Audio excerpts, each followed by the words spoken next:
you were involved in AI right at the outset. You also invented the microprocessor.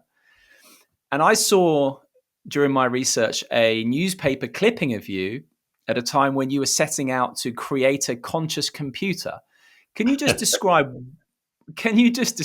what you were like then? I was a materialist. I mean, I had abandoned, whatever education and religious education that I had, but that was not spiritual, was religious education that I had. And I had accepted that we are the body. So I had essentially accepted the worldview that today is prevalent. And it was only because I was studying neuroscience and I was studying computers, of course, neural networks and so on, that I asked myself a question. I said, wait a second. I mean, these books on neuroscience, they talk about, electrical signals in the brain and biochemical signals in the brain when they, for example, describe how we recognize, chocolate in our mouth. But I say, I recognize the chocolate in my mouth because I feel the taste of the chocolate. It's not, I don't feel electrical signals. So there is a misconception here in neuroscience. They don't understand that there has to be something to go from electrical signals in the brain to the taste of chocolate, which is what I know the chocolate from that. But of course, I could also know the chocolate from my electrical signals in the brain, but I will only know the symbol chocolate, but not the taste. So for me, at that time, it was crucial to understand how consciousness works. And because I was a materialist, I decided to try out to create a robot, because it had to have sensory and activators, and it could have to, to perceive the world and act in the world. I mean, because consciousness is, the body does that, so it's not just a computer. The brain would be the aspect of a conscious computer. So for me, that was the test if consciousness was really, physical or not. But I couldn't do it. I mean, there was nothing in physics that could tell you how you could transform electrical signals into qualia, what became to be known as qualia about 80 years later. And so for me, then there was a mystery, and that mystery was solved through an extraordinary experience of consciousness that I had, at that time, in 1990, that revealed that I could not be my body because my consciousness was outside my body. So how can I be my body?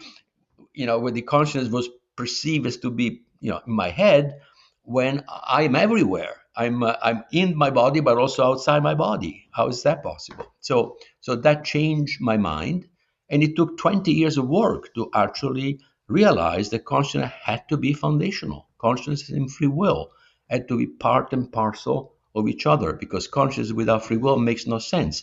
How can you free will only makes sense if you know what you want, and then you can direct your knowing of yourself. So if you don't have free will, you only have conscience. That doesn't make any sense. So for me, free will and conscience had to be part of who we are, even if we have a very limited free will, but still, we have some. And so that was the beginning of my journey. And then after 20 years of work, personal work, and trying to understand how all things work, and I had many extraordinary experiences at that time as well. Then I decided that I need to create an understanding of quantum physics, classical physics, and consciousness in a new way, and that's really has been the work of my last 18 years. So. Well, Federico, that was a comprehensive answer, but I just want you to to expand a little bit on your experience in 1990, because it sounds like the materialist paradigm had already started to crumble. And I know as well that I think the year before, or even 1990, you've been awarded the top prize in America for your discoveries. So you were incredibly successful in the classical sense, but there was a suffering inside as well. and you had even started praying for some answers into who am I? And then from that, can you just expand a little bit on that experience in Lake Tahoe in 1990? Because it's very evocative.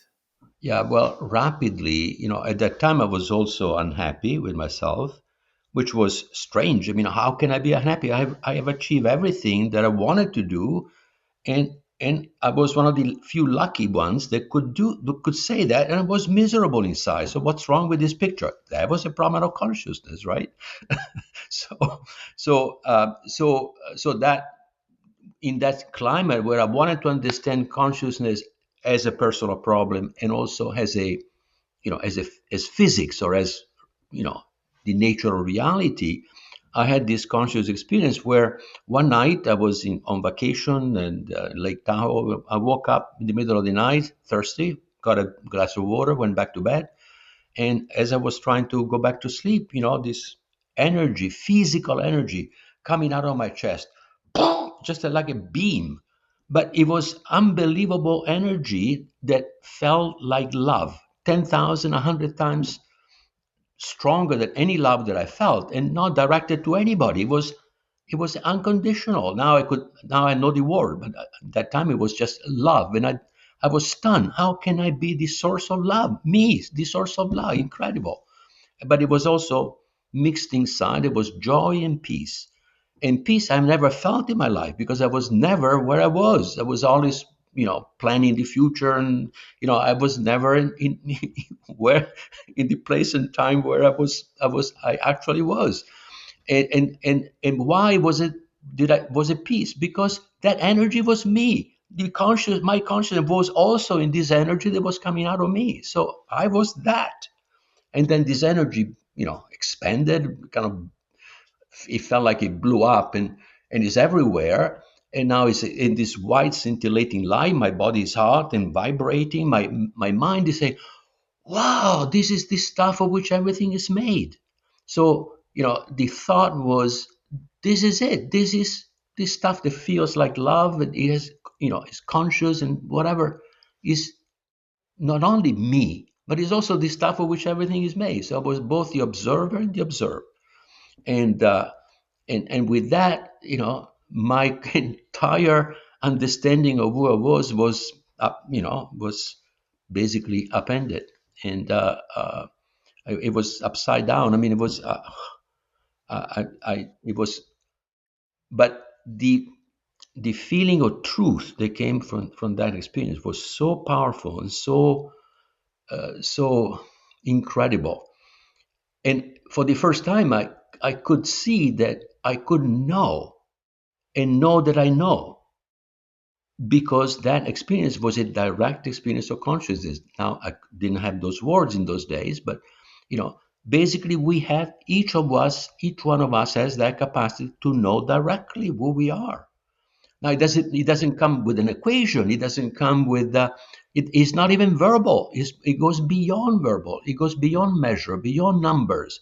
So that changed my perspective of life, and so it was the beginning of this 20-year journey that I mentioned earlier to find out more about it, which ended with you know knowing that I wanted to join the aspects of reality that were disjointed, join him in the understanding. Clearly, they cannot be disjointed, but I wanted to figure him out, being able to explain it to myself and then to others.